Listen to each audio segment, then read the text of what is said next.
عليه وسلم أول ما يحاسب به العبد يوم القيامة الصلاة محترم হাজরিন আল্লাহ রাব্বুল আলামিন তার অশেষ দয়া ও মেহেরবানিতে সর্বোত্তম রূপে উত্তম পোশাকে উত্তম স্থানে অর্থাৎ ঈদগাহে ঈদের নামাজ পড়া আল্লাহ রাব্বুল আলামিন আমাদেরকে উপস্থিত হয়ে বড় একটি মজমায় অংশগ্রহণ করে ঈদের জামাতের মতো বড় একটি জামাত ফজিলতপূর্ণ জামাতে অংশগ্রহণ করে যে রবের এত বড় একটি শুকর আদায় করি আলহামদুলিল্লাহ আলহামদুলিল্লাহ। মুহতারাম হাজরিন, ঈদের দিনে ঈদের শুরুতে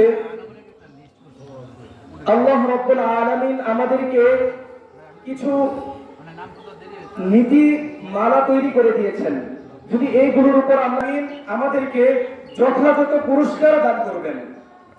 আমাদের সামনে বড় বরকতময় একটি মাস আসছিল, পবিত্র মাহে রমজান মাস চলে গেছে, শাওয়ালের চাঁদ উদিত হয়েছে।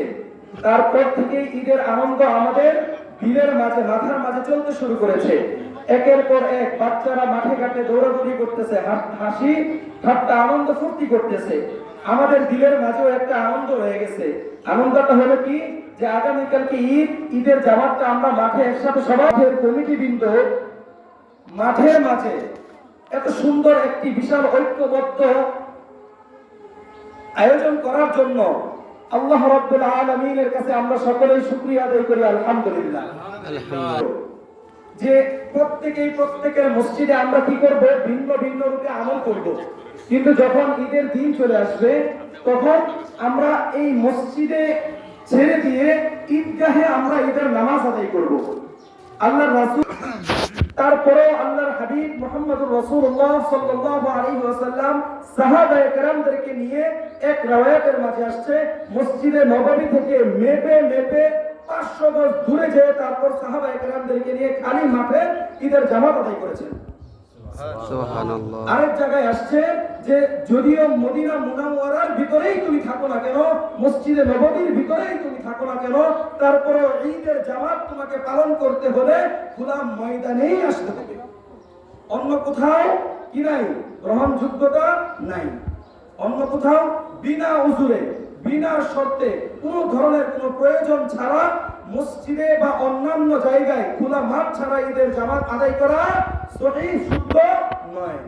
আমাদের সকলকে এত সুন্দর এত বিশাল একটা আয়োজন, যারা পার্শ্ববর্তী আমাদের যে মা বোনেরা এখানে মুসলিম মুমিন মুমিনাতরা যারা কবরবাসী এখানে শুয়ে আছে, সকলের জন্য আমরা দোয়া করব, সঠিক শুদ্ধ রূপে এখানে জামাতের নামাজ আদায় করব, ঈদের ফিতরের নামাজ আদায় করব। পথে ঘাটে যখন আমরা আসতে থাকবো, বাসা থেকে বের হয়ে তাকবীর বলতে বলতে আসবো, ফিতরা আদায় করব এবং বাসা থেকে কিছু মিষ্টান্ন খেয়ে তারপর বের হব এবং মসজিদে উপস্থিত হয়ে মাঠে উপস্থিত হয়ে আমরা সকলে সুন্দরভাবে শৃঙ্খলভাবে সারিবদ্ধ হয়ে বসে যাব, কাতারবদ্ধ হয়ে বসে যাব এবং যারা এত সুন্দর বিশাল একটি আয়োজনের ব্যবস্থা করেছেন তাদেরকে পর্যাপ্ত পরিমাণ সহযোগিতা করার চেষ্টা করব।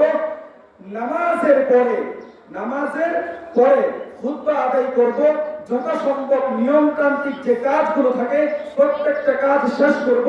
তারপর আমরা কবরবাসীদের উদ্দেশ্যে দোয়া করব, কবর জিয়ারত করব। এই সমস্ত কাজগুলো করার পরে আল্লাহ রাব্বুল আলামিন দান করবেন, আর তা হলো বেগুনা মাসুম হয়ে আমরা আমাদের নিজের ঘরে ফিরব। আল্লাহ রাব্বুল আলামিন আমাদের সকলকে রব্বে কারীমের দরবার থেকে এই সুন্দর পুরস্কার গ্রহণ করার তৌফিক দান করুন। আমিন। ওয়া আখিরু দাওয়ানা আলহামদুলিল্লাহি রাব্বিল আলামিন।